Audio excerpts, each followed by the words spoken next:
These snowflakes are so quick and easy to crochet. I absolutely love them. They're great little stash busters if you have like lots of little scraps just sitting around your house.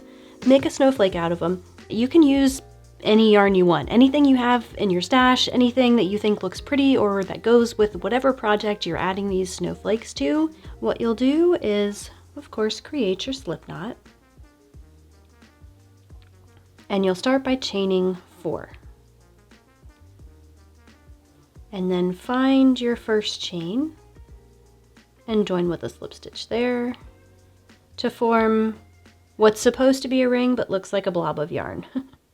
If you pull the two ends apart like that, you can see this middle little circle there. That's the center of the ring, and that's where we're going to work the first round of stitches. So I like to just slide this on my finger to hold on to it, and then we'll chain 4, and this is going to count as a double crochet. So 3 of those is a double crochet, and then a chain 1. Now we'll double crochet in the center of the ring.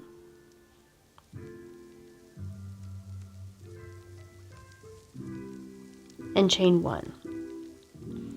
So the idea for round 1 is to have kind of like a spoke sort of situation going on, like thinking of the spokes of a bike wheel. I don't know, doesn't make sense. And then you'll double crochet again in the center of the ring and chain 1. And those 2 stitches are your repeat for this round. We want to have a total of 12 double crochets and 12 chains.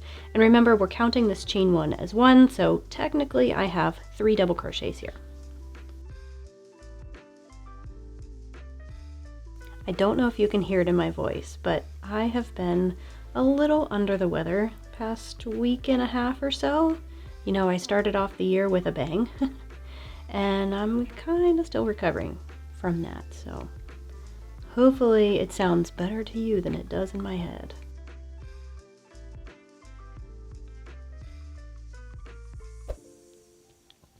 And don't forget your chain 1 at the end, and then find your 3rd chain and you'll join with a slip stitch there. So first one's really hidden. 1, 2, 3, join. And that's all there is to the first round. Right now our hook is situated right on top of that first double crochet, and we want it to be in the chain 1 space. So just stick your hook through the next chain 1 space and make a slip stitch, and that'll get you where you need to be for round 2. This one is super simple. We'll chain 4, 1, 2, 3, 4, yeah, and we'll skip the next chain 1 space and then slip stitch in the next chain 1 space. And that's the repeat. Chain 4, get some more yarn, skip the next one, and slip stitch in the one after that.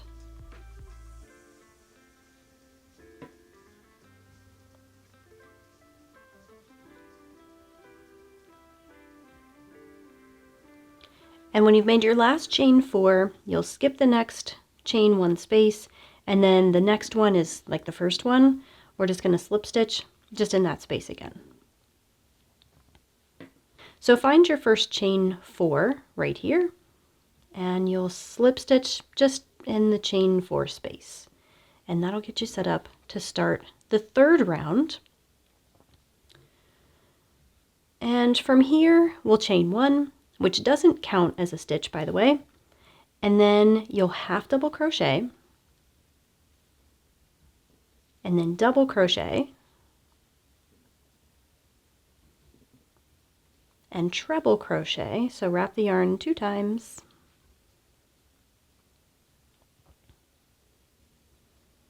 and chain 2, and we're going to work all of that in reverse. So treble crochet, then a double crochet, and a half double crochet. Then from here we're going to do all of that again, but we basically need to add this kind of group of stitches for all of our chain 4 spaces. So to get us set up to do that on the next little like foundation thing here, the chain 4, you'll slip stitch to the chain 4 space, you'll chain 1, again doesn't count as a stitch, and then your little stitch combo here, half double, double, treble, chain 2, treble, double, half double. So if you're wondering about the yarn that I'm using right now, you know, I really wish I could tell you, hey, here's a link, you can go buy this stuff, it's absolutely gorgeous. But this yarn came from one of my past knit crates, and Knit Crate is sadly no longer in business. So I don't believe this yarn can be purchased anywhere at this point. So really big bummer there. It is one of my favorite yarns.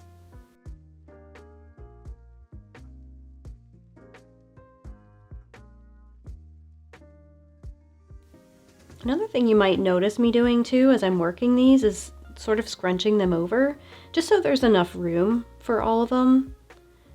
It really does help kind of center all of the stitches where you want them to be too.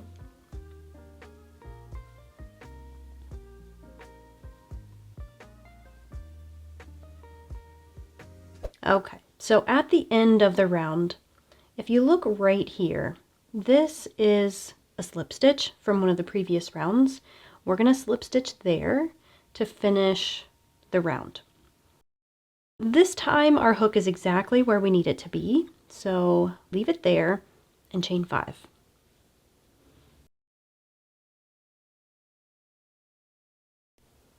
And then find the chain 2 space on your next little petal thing here and slip stitch there. So this next part is the 3 little like picot things that are here. It's actually really easy to crochet. So we'll start with 4 chains and then find the first chain that you made. I really just stick my hook kind of in the one loop there and slip stitch. And that'll make kind of the first little lump. Then chain 4 again, slip stitch in the first chain. It gets a little dicey here. Try and hold on to everything. But chain 4 one more time,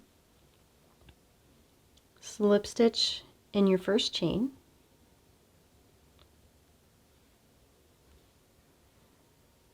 and then slip stitch to your original chain 2 space from that 3rd round. And that's all there is to it.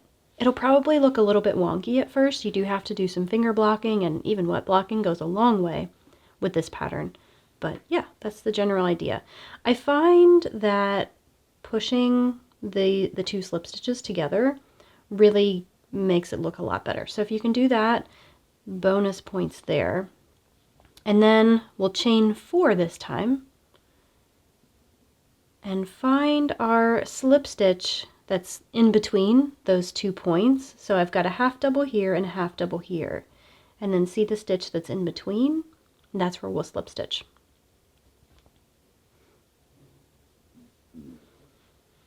And then our repeat is pretty simple. We'll chain 5.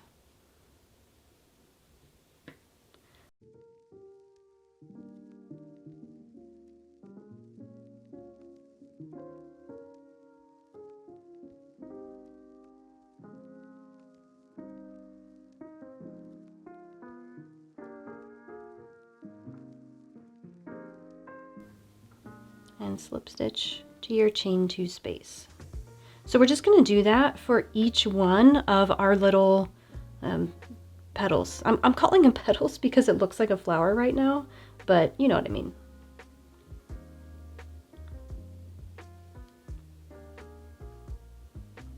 When you finish your last chain 4, you'll find your original slip stitch and you'll slip stitch there. So I'm technically going like right over top of the first slip stitch of the round.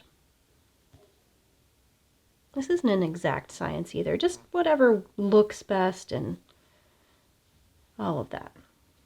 So from here we can fasten off.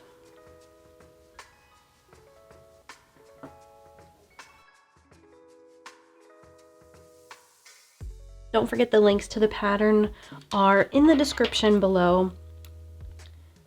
You can find it free on my website, or if you'd rather support the channel, if you want a printed copy in hand, you can pick up the PDF from my shop.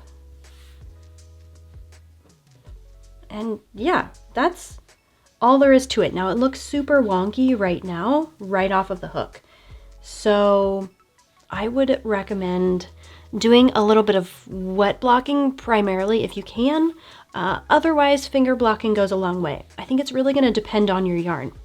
You can see right here, this is the worsted weight version, and this is a 100% wool yarn, but it's not the softest of wool yarns. This yarn is a lot softer, and I can already see that the shape isn't as good as this one. I think it's totally fine, and you can block this and it'll look really nice. I mean, just playing with it like this really does go a long way. But wet blocking, I think, really is your best bet. If you're unfamiliar with that process, I do have like a complete guide on my website of what to block, how to block, the things that you need to block, and should you block, and like pretty much everything related to blocking. I'll have that linked in the description as well. Check it out. If it's something that you haven't experimented with before, blocking is the something. I hope you really enjoy this pattern. Try it with different yarn weights, with different hook sizes, and share some pictures with me on social. And if you haven't picked up your Crochet is Cool tee yet from my shop, put that on the list of things to do, because we don't have a ton of them left and I'm not ordering anymore. So once they're gone, they're gone. Happy hooking, and I'll see you in the next one. Hopefully my voice will be back to normal by then. And hopefully my ears won't constantly pop.